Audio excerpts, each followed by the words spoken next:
Hello everyone. Today we are engaging in a protracted people's roast of left opportunist, careerist, and the Judas Pogan, now known as the New American Left. In summary, he's another basic bitch left anti-communist of the Chomskyite cloak and dagger. I'm doing this response out of popular request and because it is yet another unique opportunity to rebuke a lot of the propaganda and misinformation about historically existing socialist projects. It's kind of a shame that I have to do this too. I thought Pogan was a smart guy. Needless to say, this is going to be a long one. I really am impressed with Pogan here, I'm not going to lie. I thought PragerU was really good at making short videos absolutely consolidated from start to finish with bullshit and misinformation, but I think Pogan actually surpassed them here and achieved a level of fractal wrongness echoing across the cosmos and space-time so loud, so intensely that it could give God an aneurysm. Politicians, compelled only to preserve their own power and spin convoluted webs of lies, designed to keep their people committed to a long-abandoned cause. If there was one thing liberals and conservatives in mainstream politics were right about, it was that these societies were morally abhorrent, and a defense of them was a defense of rigid authoritarianism, upheld at the cost of millions of lives. And here we go with the textbook liberal moral fagging. Notice how no actual arguments are being posed, no points are being raised, and no alternatives are being presented. And just like that, the tone for this video has been set. Just to let you liberals know, if it wasn't for the fact that hundreds of millions of people were behind the likes of Lenin, Stalin, and Mao, then none of their regimes would have been possible in the first place, which implies that on some level, there was a degree of collective decision-making involved. Numerous subgroups, none of which seem to agree with each other on much of anything other than the fact that unrestrained capitalism is bad. One can be a leftist if they are advocating for something akin to a social democracy, a more empathetic, more socially oriented form of a capitalist economy that focuses on public welfare. Similarly, one can be a leftist if they literally run apologetics for the now-defunct Soviet Union. Most of us would agree, all else being equal, that one of these individuals is likely going to come off as more pragmatic, and arguably more sane, than the other. Of course, the social democrats are going to be more appealing to your average American. They're less radical, and their politics are still very much bound within the confines of the status quo.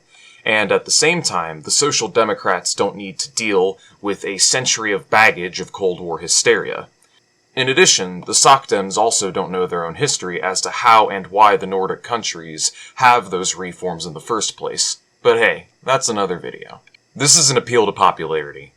There was a time when the majority of the human population believed that the Earth was flat, but that does not make it so.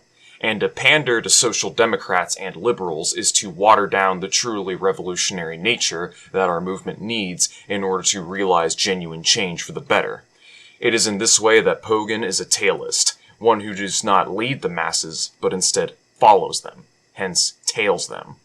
Our job as communists, the most politically advanced components of the masses, is to lead the masses, to guide them to the correct theory and practice that will realize the best outcomes for the working class, not to pander to populist sentiments just because it's easier to do so. After all, for all the wrongdoings of the United States government, defending the wrongdoings of other imperialist nations by comparing them to the history of American imperialism is to imply that evils can be justified by other evils. The Soviets and the Chinese, for all of their faults and excesses, are not guilty of anything measuring anywhere near on the scale of barbarism and inhumanity that the Western colonial powers are guilty of historically, and to this day. The reason why we oftentimes draw this parallel is because whenever somebody brings up the numbers game, the arguments that they are levying, consciously or not, is that capitalism as a system is responsible for net less death and suffering. A point which is objectively not true. Even when we do consider the excesses, a great deal of it was in pursuit of self-preservation or even noble ends, such as with the liquidation of the landlords in Mao's China, or the crushing of the Kronstadt Rebellion. Kronstadt, for those of you who don't know, was one of the first color revolutions to take place historically, where a mutiny was led by ex-capitalists and white guardists, whom took advantage of the grievances of disgruntled workers and peasants so that they could foment counter-revolution. The mutiny, of course, had the blessing and support from both France and Britain, just as the white guardists had their blessing and support during the Civil War. and the conspirators would proceed to spread unsubstantiated rumors about the Bolsheviks, jail and execute communists and local government officials, and make a list of unreasonable demands at a time when the country was ravaged by civil war and famine. For those of you who would like to learn more about the Kronstadt Mutiny, I highly recommend the Finnish Bolsheviks video on the subject titled The Truth About the Kronstadt Mutiny. The video is very well written and produced, and includes dozens of citations verifying what actually happens during the mutiny. Meanwhile, the justification for the Holocaust and the Native American genocide are both complete bullshit. France's death camp, Devil's Island, never needed to be a thing. Britain didn't need to let millions of Indians starve to death during the famines that hit Southeast Asia during the late 1800s. Both world wars never needed to happen. The Korean and Vietnamese wars didn't need to happen. The anti-communist mass killings that took place in Indonesia as well as all across Latin America didn't need to happen. So you see, Pogan, the comparison that you're trying to draw between capitalist and communist countries is complete bullshit. While the capitalist countries' excesses are on a much more vast genocidal scale, oftentimes they are in pursuit of the ruling class's reckless desire for more wealth, power, and influence. The communist governments, on the other hand, for the first time in history, were states that actually fought for the interests of the working masses. Unless one is to suggest that all of the Soviet Union's brutally totalitarian actions were simply forced responses to American aggression, a notion that is as dishonest as it is ahistorical, one must concede by all accounts the USSR should be broadly viewed as an example of ideology being used as a crutch for malevolence and power. You've got it backwards, Pogan. To downplay the role that material conditions had in influencing the USSR actually makes you the ahistorical one. Nobody's saying that it was all because of US imperialism. This is a straw man argument. What we are arguing is that any country that finds itself in conditions of siege, encircled by colonial powers, stricken by famine, civil war, embargoes of every kind, coming from a very backward and behind starting point, is going to find itself in a position necessitating centralization, consolidation, and ruthless discipline just to survive. And it was through the methods of the Bolsheviks that they did survive and beat back the forces of reaction. Would the Social Democrats, or the Libertarian Socialists as they are called, been able to do the same thing under the same conditions? Are you really going to sacrifice your self-preservation just because you're afraid of flexing and exercising power and authority when need be? Funnily enough, before the Civil War, for a few months prior to war communism, Lenin's government tried to do things the right way, that is, decentralizing and maintaining a horizontally structured form of socialism, where workers directly managed affairs themselves, and it didn't work.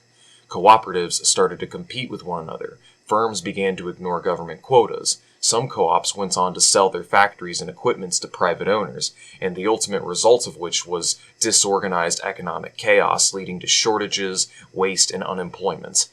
Had they maintained the proper road and continued to do things the right way, it is safe to say that the USSR wouldn't have survived the first 4 years, and the regime would have been crushed and carved up by the Western colonial bloc. But that's okay, because now they don't offend the moral sensibilities of shitlibs on the internet 100 years later, right?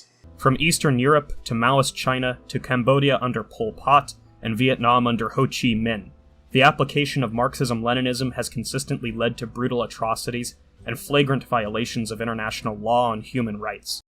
Okay, so there's a lot of bullshit to unpack in these 14 seconds. But Pol Pot? Seriously?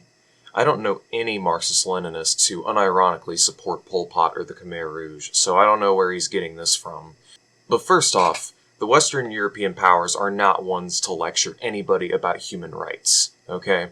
And second, why is it that there is such a heavy focus on human rights in these countries? Why is it the mainstream will cry a river about the evils of China, Cuba, Venezuela, and North Korea, while simultaneously taking a blind eye to the ways that the Saudis treat their women, or the settler colonialism going on in Israel?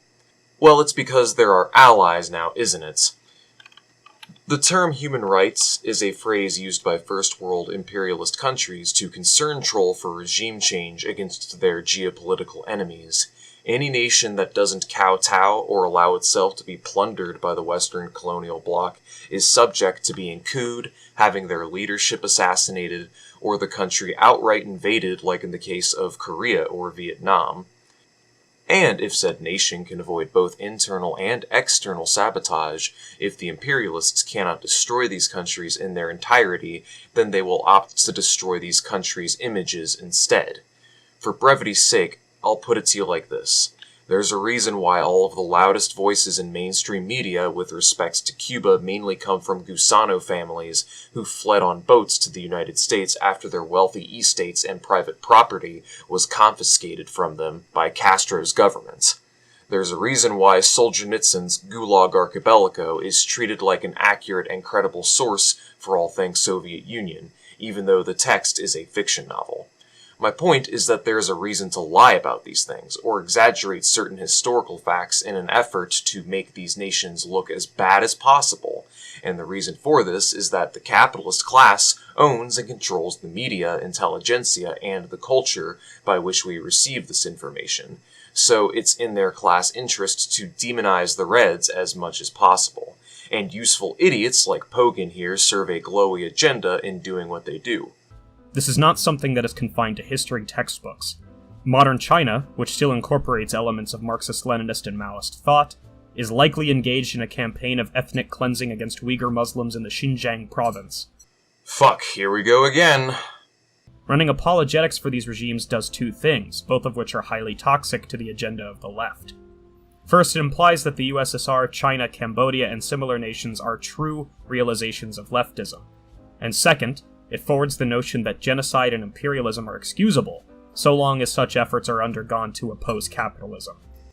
First off, neither the Soviets nor the Chinese have ever claimed to have achieved true communism. Only socialism. And yes, it's a fact. No matter how much ultras may try to deny it, both the USSR and Mao's China were socialist countries. All industry was nationalized and socialized and reined into a general economic plan. Business cycles were eliminated.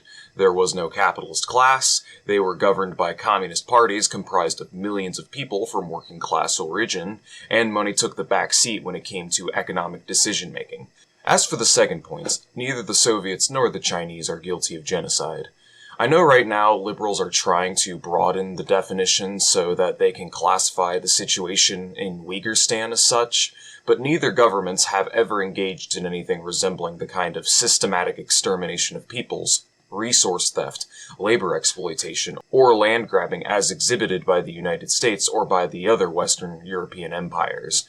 When one takes an intellectually honest look, one will find that they are not even close to comparable. Even if you were to take the Soviet famine, an event coined the Holodomor by literal Nazis, no modern Sovietologist would tell you that it was a deliberate genocide of any kind.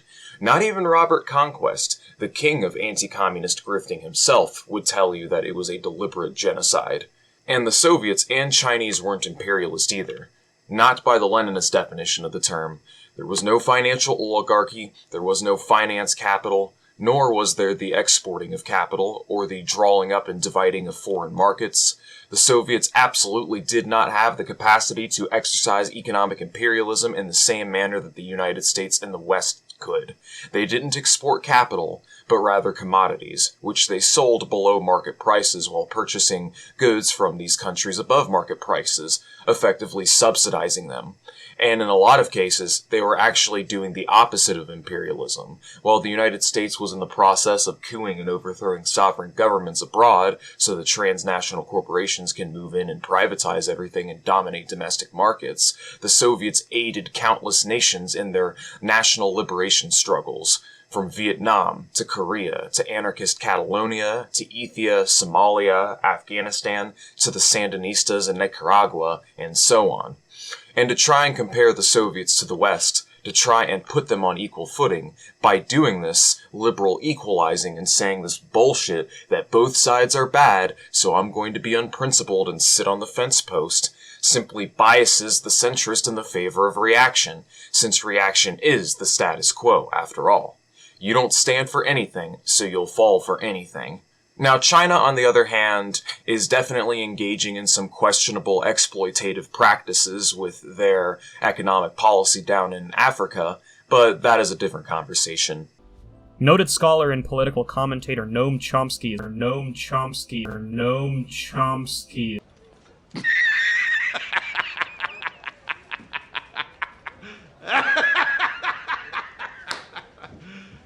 You serious? Yes, the liberal establishment's token bleeding heart lefty and whipping boy Noam Chomsky. Please continue. Noam Chomsky is famous for viewing the Soviet Union as not only something other than a socialist nation, but considerably divorced from the conception of socialism Karl Marx conceived of in his writings. Okay, so now I'm going to put this anarcho-liberal mythology to rest that Marx wasn't in favor of a strong state or centralization. The complete opposite is true, especially when you consider his rivalry with Bakunin during the First International. The following is a list of quotes which demonstrate that Marx was in favor of a strong, centralized dictatorship of the proletariat, a state that the Soviets would go on to construct in the image of Marx's own words. Behold, Marx from the Gotha. Quote, "Between capitalist and communist society there lies the period of revolutionary transformation of the one into the other. Corresponding to this is also a political transition period in which the state can be nothing more than the revolutionary dictatorship of the proletariat." Marx from the Communist Manifesto. Quote, number 5. "Centralization of credit in the hands of the state, by means of a national bank with state capital and exclusive monopoly. Number 6. Centralization of the means of communication and transport in the hands of the state. Number 7. Extension of factories and instruments of production owned by the state, the bringing into cultivation of wastelands, and the improvement of the soil generally in accordance with a common plan." Again, quoting Marx from the Manifesto, quote, "The communists are therefore, on the one hand, practically the most advanced and resolute section of the working class parties of every country, that section which pushes forward all others. On the other hand, theoretically, they have over the great masses of proletariat the advantage of clearly understanding the lines of march, the conditions, and the ultimate results of the proletarian movement. The immediate aim of the communists is the same as that of all other proletarian parties: formation of the proletariat into a class, overthrow of bourgeois supremacy, conquest of political power by the proletariat." Unquote. Marx, from the 18th Premier of Louis Bonaparte.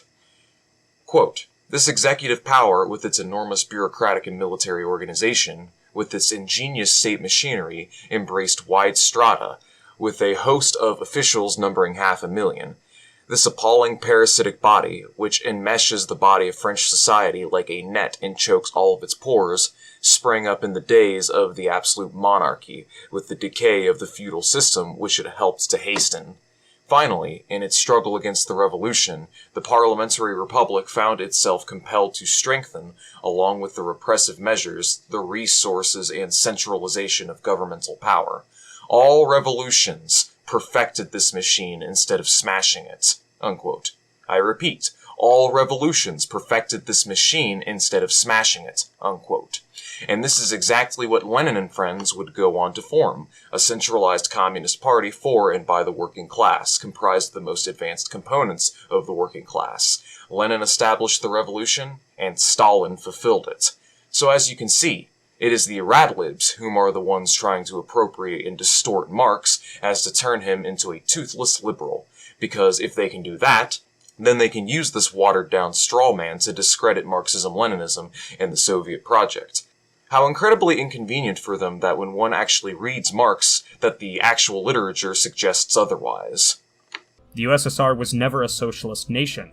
Lenin conceded as much before he died, and under Stalin it became a grotesque perversion of the pro-worker agenda prominent leftists like Rosa Luxemburg, Karl Marx, Friedrich Engels, and Vladimir Lenin himself wrote about. You are correct. Within the context of the early 1920s, during the new economic policy, which was implemented after the Civil War to establish industry and economic growth, the Soviets had yet to have constructed socialism, since the workers cannot seize the means of production if there are no means of productions to seize. And thus, a brief period of synthetic capitalism was introduced as a necessary compromise to establish some economic infrastructure. The policy was considered a step back by some, and a pragmatic decision by others. However, following the abolition of private property under Stalin, the nationalization of all industry, and the collectivization of agriculture between the years 1928 and 1933, as well as the fact that 5-year plans were now being drafted and implemented to dictate economic activity, one cannot seriously say that the Soviets were still capitalist up to this point. As for that last point on authoritarianism and Stalinism, I encourage you, viewer, to look into the works of J.R. Getty or Grover Furr, for they will give you a clearer idea of what Stalin's Russia was actually like. Needless to say, the authoritarian model, which has been proposed by Cold War historians throughout the decades, does not hold up to scrutiny and is largely a fabrication made up to demonize the Soviets. Since day one, they were a government centered around a complex bureaucracy and collective decision-making, and that didn't change after Stalin took power. Stalin upheld an authoritarian regime the likes of which had never been seen before, rivaled only in its brutality and total lack of empathy by Nazi Germany. Objectively not true, and to equate the two is to do a huge disservice to the millions of brave Soviet men and women who gave their lives to save the world from fascist terror. While the Nazis started World War II and the Holocaust, the Soviets ended World War II and the Holocaust. While the Nazis exacerbated income inequality and the maltreatment of minorities, the Soviets were flatlining inequality and criminalizing the maltreatment of minorities. While living conditions were rapidly improving under the Soviets, they deteriorated under the Nazis. While the Nazis sought to exterminate and do settler colonialism in Eastern Europe, the Soviets were in the process of saving it from settler colonialism and extermination. While the liberal governments were repeatedly taking a blind eye to and doing business with the Nazis, it was the Soviets alone that consistently took a principled stance against fascism. As the Cold War with the United States and other NATO member states escalated, the quality of life experienced by the average Soviet citizen continued to deteriorate, and it became increasingly clear that global communism was on the decline. This is a major reason Marxism-Leninism is an impractical suggestion. I'm about to end this man's whole career. Some of the most rapid improvements in living conditions on record occurred within communist regimes. Before any of these countries had their revolutions, they were third world semi-feudal backwaters, or they were colonies to the French, the British, the Japanese, and the United States. Russia was a backwards semi-feudal czarist autocracy with 60% of the population belonging to the illiterate peasantry. China was an even more backwards, outright feudalist country comprised of 80% illiterate peasants ruled by a reactionary comprador government as well as the landlords. The countries across the Warsaw Pact were all third world fascist regimes, many of which were allied with Nazi Germany, whom had concentration camps of their own. Vietnam, Cuba, and Korea were all colonies dominated and pillaged by the Western colonial bloc. And barring the Khmer Rouge, there really hasn't been a single country that has turned communist in the last century that hasn't seen land reform, democratic reform, and an expansion of women's rights and minority rights, and a massive boost in wealth and living standards. Not a single one. I shall now cite 3 studies for review. Number 1, socialism and the quality of life. Number 2, healthcare under socialism. Number 3, life expectancy in Mao's China. In the first study, it is verified that socialism provides better living standards on average than capitalism. 3 dozen socialist countries were compared to 3 dozen capitalist countries of similar levels of wealth and economic development. And in 30 out of 36 comparisons, it was found that it was the socialist countries which provided better living standards and superior public health outcomes with respect to years in school, to life expectancy, literacy rates, infant mortality, GDP per capita, average calorie consumption, etc. In the second study, healthcare under socialism is reviewed, valorizing the already well-established fact that socialized healthcare is objectively superior to privatized healthcare. Virtually every modern nation on the planet has some form or another of a single-payer national healthcare plan. And in the last study, life expectancy in Mao's China is reviewed, and it is found that the fastest increase in average life expectancy in history happened under the watchful eye of the Chinese Communist Party. Hell, if you look at the last 2 socialist countries on Earth, North Korea, and less arguably so Cuba, when compared to liberated capitalist countries of economic parity, say Cuba's neighbor Haiti or North Korea's neighbor of Nepal, they still have vastly superior human development indexes. And we only saw a drop in living standards across Asia and the Warsaw Pact with the dismantling of socialism and the restoration of capitalism.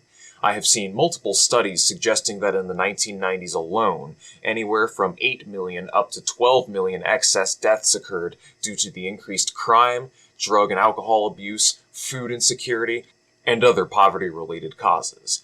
In other words, there was more premature death and excess deaths under Boris Yeltsin in the 1990s than there was under Stalin in the 1930s. But of course none of that matters because they didn't provide living conditions comparable to that of America and Western Europe, right? A group of nations that has had A, the benefit of centuries of colonialism and primitive accumulation, and B, a full century to 2-century head start to industrialize. The fact still remains that Marxism-Leninism is historically a very successful tendency and that Marxist-Leninist states are and were a progressive force in the world. Instead, the efforts of the left should prioritize reform and compassion, making the best of a system that we accept as flawed and exploitative, but one we must work within until a brighter tomorrow is realized. We cannot yet end the exploitation, but we can alleviate it to a considerable degree. And the best way to accomplish this is by moving the general public further to the left, something that can't be done if we make excuses for failed, unethical governments. Yes, because nothing says resistance to the system like blindly reaffirming mainstream propaganda surrounding your own history. Part of pushing the public further left doesn't just entail advocating for free college or a living wage. It also involves helping them understand that socialism actually did work, and that people's lives would be much better off under a planned economy. We as Marxists have a duty to uphold and defend our own history, and this is certainly a more difficult approach than simply writing it all off as not real socialism, since it actually requires us to study our own history, rather than just blindly accepting liberal propaganda at face value, since it is literally the job of CIA-sponsored think tanks, journalists, and institutions to churn out misinformation about these countries on a daily basis. As for the point on what is to be done now, well, certainly not voting blue no matter who. The answer is that we need a working class party comprised of the most advanced components of the working class. As demonstrated by the last decade, entryism into the Democratic Party is an exercise in futility. It's like saying we can reform the terrorist group ISIS from within by joining it and advocating for a more secular form of Islam. A real working class alternative is needed. Hence, I shall cite Marx from the 1847 Communist League, since you people apparently love to pretend like you're experts on Marx's word. Quote, "Here the proletariat must take care that workers' candidates are nominated everywhere in opposition to bourgeois democratic candidates. As far as possible, they should be League members and their election should be pursued by all possible means. Even when there is no prospect of achieving their election, the workers must put up their own candidates to preserve their independence, to gauge their own strength, and to bring their revolutionary position and party standpoints to public attention. They must not be led astray by the empty phrases of the Democrats, who will maintain that the workers' candidates will split the Democratic Party and offer the forces of reaction the chance of victory. All such talks means, in the final analysis, that the proletariat is to be swindled. The progress which the proletarian party will make by operating independently in this way is infinitely more important than the disadvantages resulting from the presence of a few reactionaries in the representative body." So as you can see, even in Marx's day, he understood that Orange Man Bad is just a meme. It is commonly believed, with good reason, that any viable political system that elevates workers to the forefront of the political process and provides them with both personal autonomy and economic freedom is a system that would incorporate democracy. By their very nature, none of the regimes we've discussed today were democratic by any stretch of the imagination, nor did they allow for the existence of meaningful political debate or dissent. Apologetics aside, it becomes increasingly clear to a careful observer that any apologetics run for this reduce to whataboutism or fear-mongering, blaming the actions of the Soviets or the Chinese, for instance, on the looming CIA boogeyman rather than accepting the failures of central planning and cults of personality. Man, it sure is Voshin here. I love how he just hand-waves away material conditions and simply dismisses imperialist encirclement as a major contributing factor to the downfall of these governments, as though the Soviets weren't invaded multiple times, embargoed, encircled, and relentlessly fucked with since its very conception. Within the last century, in Latin America alone, the CIA has overthrown over 50 democratically elected leaders. There isn't one country on planet Earth that has tried to make a left-wing turn that hasn't had to deal with the same thing as the Soviets, so to simply downplay it as an excuse is pure idealism. Also, the Trotskyites and the left within the political party had been beaten out in the arena fair and square. Stalin was, for all intents and purposes, the legitimate successor to Vladimir Lenin, whether you like it or not. Next, I want to address this idea that there was no democracy in existing socialism, and it was just a bureaucracy led by a single autocratic leader. Contrary to the mainstream narrative, Stalin was not a dictator. While he did exercise great power over the Union and was heavily involved in the bureaucratic machine, he couldn't just do whatever he wanted to on a whim. Out of the entire Central Committee, he only had one vote. He frequently tried to resign from his position, and the amount of wealth that he held onto was comparable to that of an upper-middle-class American at the time. I shall now quote the CIA admitting internally that Stalin was not a dictator. Quote, "Even in Stalin's time there was collective leadership. The Western idea of a dictator within the communist setup is exaggerated. Misunderstandings on that subject are caused by a lack of comprehension of the real nature and organization of the communist power structure. Stalin, although holding wide powers, was merely the captain of a team, and it seems obvious that Khrushchev will be the new captain." So when you have the main organization responsible for undermining democracy globally, whom is tasked with lying and spreading falsehoods about America's geopolitical rivals, admitting internally that the dictator narrative is bullshit, I think it's safe to say that the dictator narrative is bullshit. But hell, you don't have to just take their words for it. Multiple Sovietologists have even come out and admitted that the totalitarian model of Soviet history is objectively and provably not true once one studies the archives and actually takes a critical eye at the functionings of their political system. Quote, "I find the totalitarian model in general increasingly rickety, but I will spare us that issue here." Another assertion, quote, "The Soviet Union in a goodish year like 1935 is comparable to one of the most repressive dictatorships of today," unquote. This must be shown, but I have found indications to the contrary. Thurston, Common Sense Perspectives and Lousy Evidence, a reply to Robert Conquest, page 241. Quote, "According to most Western views, power was transmitted from the top to the bottom, from the center to the localities. Theoretically, every committee was completely subordinate to the one above it, and individual members had no power or control at all. The political reality was much different. In fact, the chain of command collapsed more than it functioned. The Communist Party, far from having penetrated every quarter of Russian life, was more an undisciplined and disorganized force with little influence outside the cities. Soviet Russia in the 1930s resembled a backward traditional society far more than it did the sophisticated order of totalitarianism. The primitive texture of the Smolensk archive, the real weakness of the central government in key areas, and a certain degree of political pluralism argue strongly against any totalitarian characterization," unquote. Origins of the Great Purges, page 27 and 198. The truth is that since its conception, the USSR was a regime based on social ownership of the means of production and collective decision-making. The USSR had universal suffrage in its constitution, and one did not need to be a member of the party in order to vote. From the Central Committee to the local municipalities, workplaces were consolidated into Soviets where people would appoint their own leadership and had the right to recall their own appointed officials. Moving on. Pravda ceased publishing the opinions of political oppositions after 1924, and at the same time the ruling clique admitted large numbers of new members into the party in order to shout down the voices of oppositionists at party meetings, severely curtailing internal debate. Their policies were partly directed by the interests of the new bureaucracy that had accumulated a great deal of social weight in the absence of an active participation in politics by the majority of people. By 1927, many supporters of the left opposition began to face political repression, and Leon Trotsky was exiled.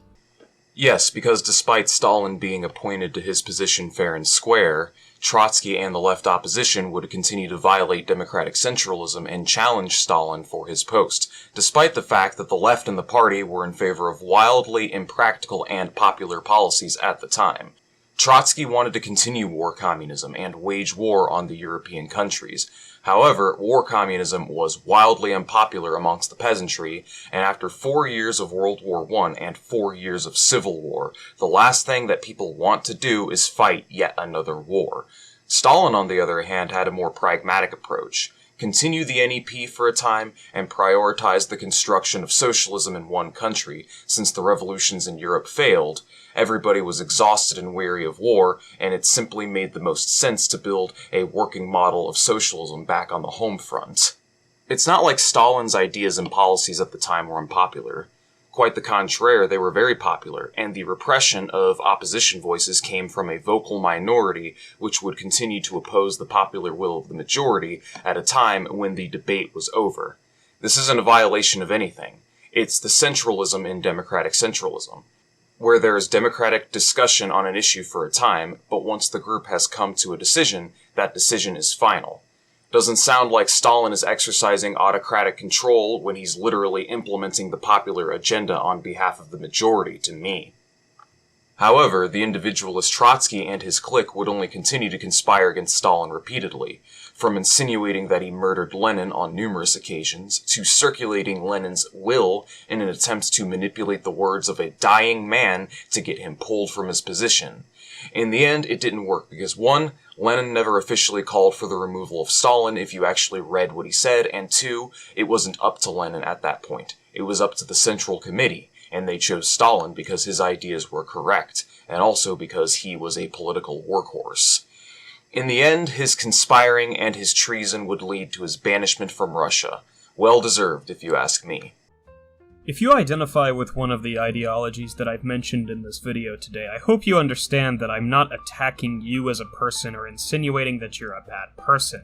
I'm merely offering an opinion on the ideology as a whole and insinuating that if the left has certain objectives, namely meaningful improvement of the quality of life of the working class, social progressivism, etc., these are the sorts of ideologies that we should try to avoid. That's not to say all of their ideas are completely useless. I think there's of course historical merit in understanding, say, Marxism-Leninism. It's just to say, given the current political climate and given what's achievable within the system, these are not things that we should be endorsing. And further, I think running apologetics for the abhorrent actions of these regimes throughout history only serves to worsen the image of the left to people that would otherwise be ingratiated into the left. The problem with this approach is that it has been tried for decades and it doesn't work. The American left has worked overtime for the last 50 years to distance itself from the legacy of actually existing socialism, sometimes even outright rebranding themselves, such as the likes of Jacques Fresco from the Venus Project or Peter Joseph from the Zeitgeist movements. In the end, many of these rebranded leftist groups end up tripping into utopian pitfalls and remain obscure and irrelevant. Then you have left anti-communists like Noam Chomsky and Vosh who actively attack these countries as well, branding them totalitarian/not true socialism. And look what it's turned them into. The establishment's whipping boys and controlled opposition. These men claim to be anarchist, and yet they are no different from your standard democratic partisan in their advocacy. For all this talk of apologetics on my side, why don't I ever hear criticisms of these hacks for their apologetics for the barbarous and inhumane policies that the Democrats engage in? I'm not saying that you have to stand Joseph Stalin or Kim Il-sung, based as they might be. Nor am I saying you gotta play defense for everything that the Soviets or the Chinese or the Cubans have ever done. What I'm saying is that you have nothing to gain and a lot to lose by attacking your own history and agreeing with all of the negative conclusions that the establishment media and intelligentsia has to say about our old Cold War enemies. For one, it's a much weaker and less principled position to work from ideologically and philosophically, and for two, you will find that when you repeat these narratives, when you just agree with everything the mainstream says and go with the status quo out of political pressure at the cost of your own intellectual honesty and ideological integrity, that you begin to sound more and more like a right-winger as time goes on. So it should be no wonder why some of the biggest left voices today, whom are also anti-communists, are arguing that we should always support the Democrats, shit on planned economies, and are actively hostile to virtually everyone a step to their left or further. Anyways, that's all I have to say for now. Shout out to my Patreons, your gratuity is greatly appreciated. As you guys know, the algorithm actively suppresses far-left content, so if you would like to help my channel grow, please remember to rate, comment, as well as to share with your neighbors on social media. Also, just a reminder, I have a debate coming up on President Sunday's channel with Dilvani the Goddess at 2 p.m. Eastern Time tomorrow. Be there, be square. That's all I have to say for now. Thanks for listening.